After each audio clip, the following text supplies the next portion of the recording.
why can't we just take the high road and just admit that something is wrong without trying to fix everything yourself? Because when you're making those statements on the altar, for better, for worse, they're like, we get selfish when it comes to fixing problems because it's like, You feel it's your responsibility. yeah, not knowing that. I mean, you have to do it together. Yeah. Like you have to do it together. You have You to can't- surrender. Yeah, you can't spend so much time trying to fix something that the other person has the solution very near to them, but they don't know where you're at.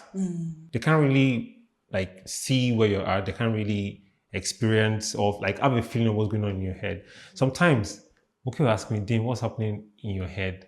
And it always felt like a strange question until I started taking active measures to understand why she's asking. She wants to genuinely know what's going on with you. And then I started responding with not just what I'm thinking about, but then how I'm feeling. And then she understood me a lot more. That's so It's like, good. okay, Dimitri, you're not fine. Don't work today. She just said that. And I'm like, okay, I've heard you. And I'll just take a break. And I realized how much that was helping me. And I was like, I need to start listening to my wife more, honestly. Because like they can read you Yes. so much that if you're not yourself, you know.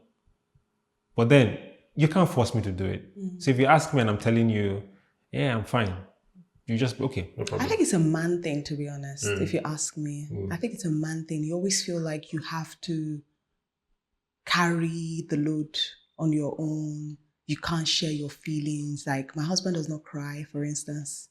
Tears, like, no matter what. Even when he sees people crying, he'll start laughing. Can you imagine? I'm just like, what's funny about someone crying? Like, he'll just start laughing. He doesn't cry. He doesn't express, like, he doesn't, I don't know. Maybe he just feels it's not a manly thing to express his emotions in that way. This toxic masculinity. What do they call it? So I don't think it's toxic. It's probably like a default upbringing thing. Maybe. I don't think I never saw my dad cry. So how would I cry? But then the day me I knew that, look, this thing can help me bond better with my wife. Yeah. It wasn't even funny that day because in my head, it was like, I'm holding these things together, Yeah. but I'm obviously not okay. Yeah. And I was like, look, this is what's happening to me. This is where my head is at. I've been here for 6 months. Nothing is changing. Why? Like, I feel like I shouldn't be here. What sort of different things? And she was just looking at me. I didn't know what was going on in her head. So I was like, look, I'll be honest with you. Every single day, I feel like I shouldn't be here. And then she just held me. And then I just started crying. That was the day Moke understood what my emotional side feels like. Yeah. And then ever since, she became very daring when it comes, like she would just be like, look, I'm seeing the way you're feeling, like you're acting these days, and I know something is up. That's so Just let nice. me know. I can help you. And even if I can help you, I'll be here, I'll just sit down with you and we'll just, look through it together. You guys are so cute, honestly. But this is something I never saw growing up. So how do you expect me to just try to do it? And I'm looking forward to seeing more men acknowledge that it is okay to be able to express that part of yourself. Yeah. Because I feel like subconsciously it makes the other person know that, okay, you're not a robot. Yeah. You're not a machine. Like, you have feelings. You have things going on in your head. I think there have been moments where Rotimi has, like, obviously he shares his feelings sometimes. He does, but I don't think it's his personality. Like, yeah, he's so used to taking on a lot. Yeah. And he's just like, yeah, it's not his personality. Doesn't really share, even with friends. Oh, that's a normal one. Yeah, even with friends, he Like, doesn't. Yeah, If there's something that you constantly have to think through and you feel like, oh my goodness, this part of me needs to change, needs to adjust, needs to be better, do you ever get to a point where in your head, you know what this thing needs to be, but then physically it's not looking like it? Absolutely. And explaining it to someone won't just cut it. So having to now walk through that space, knowing that I know what needs to be done, I know what it needs to look like. Getting it done is almost impossible. And then it's heavily dependent on you doing the work. Does it ever get easy? You know, you're asking yourself those kind of questions like every single time. And it could be YouTube, it could be, motherhood, it could be anything. What are the ways that you found, best to just walk through this path of knowing what needs to be done, having those ideas, those grand thoughts in your head, but then in the physical, it's not just looking like it? Okay. So there's this book that I really love that basically teaches how to take an idea, bring it to reality within 12 weeks. And it's called the 12-week year. And with the 12-week year, 1 week is 1 month. 1 month is, 1 week is 1 month, pretty much. I'm trying to remember, but yeah. The core concept is based on planning your goals and your vision in a 12-week year. So 1 day is 1 week, 1 week is 1 month. Yeah. That's the way you treat it. So what's the goal? You set up like 3 goals, at most 3 goals, can be 2, can be 1. But most 3, yeah. Write all the steps that it takes to achieve that goal, everything you need to do to make that goal possible. Yeah. Refine that list to make it shorter to just the important things that need to be done to make that goal possible. And every single thing on that list needs to be put on your calendar in a 12-week year, within 12 weeks. Yeah. Every week, you have an accountability meeting with someone else and you give yourself a score.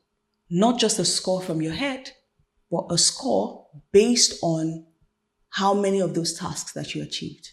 So I'll give you an example. I set a goal for myself that I wanted to learn how to drive, right? Learning how to drive meant passing my theory test and it meant booking my practical test, right?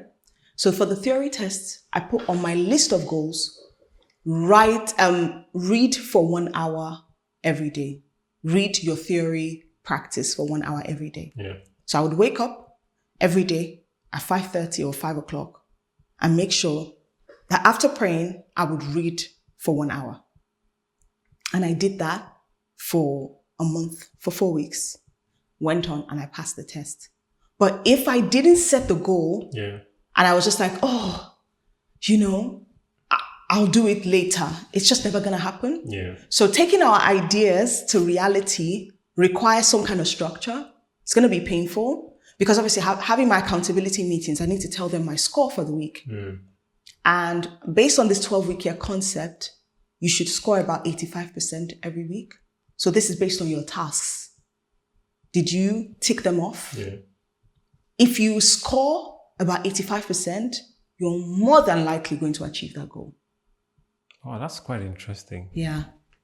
Because I used to I'll just scribble on the wall and just do anything whichever way it comes until I found a very similar to this. And I mean, most concepts are quite related. Yeah. But then the way it's delivered makes the most difference. Yeah. For me, it would be, there's this big goal and then like you walk from top to bottom. Yeah. So I have this 1 year goal. And I'm like, in 1 year, I want to have done this. For example, this was 2019 when I first started this whole journey. And it was in 2019, I wanted to read 24 books. Wow. How would that happen? Like, I just wanted to read more books. I've never finished a book before in my life, like cover to cover, except the Bible. Wow. But then, okay. You finished the Bible cover to cover? Yeah, twice. That period, it was during my master's. So like, there was a lot of time. And I'm like, I need to use this year wisely. And I just did that. But then with the books, I was just, okay, you know what? Let me invest in myself for this period. I started learning about color theory, started learning about, digital, like audio storytelling, so many different things. That really helped me when it came to content creation and all of the other things I'm doing, productivity.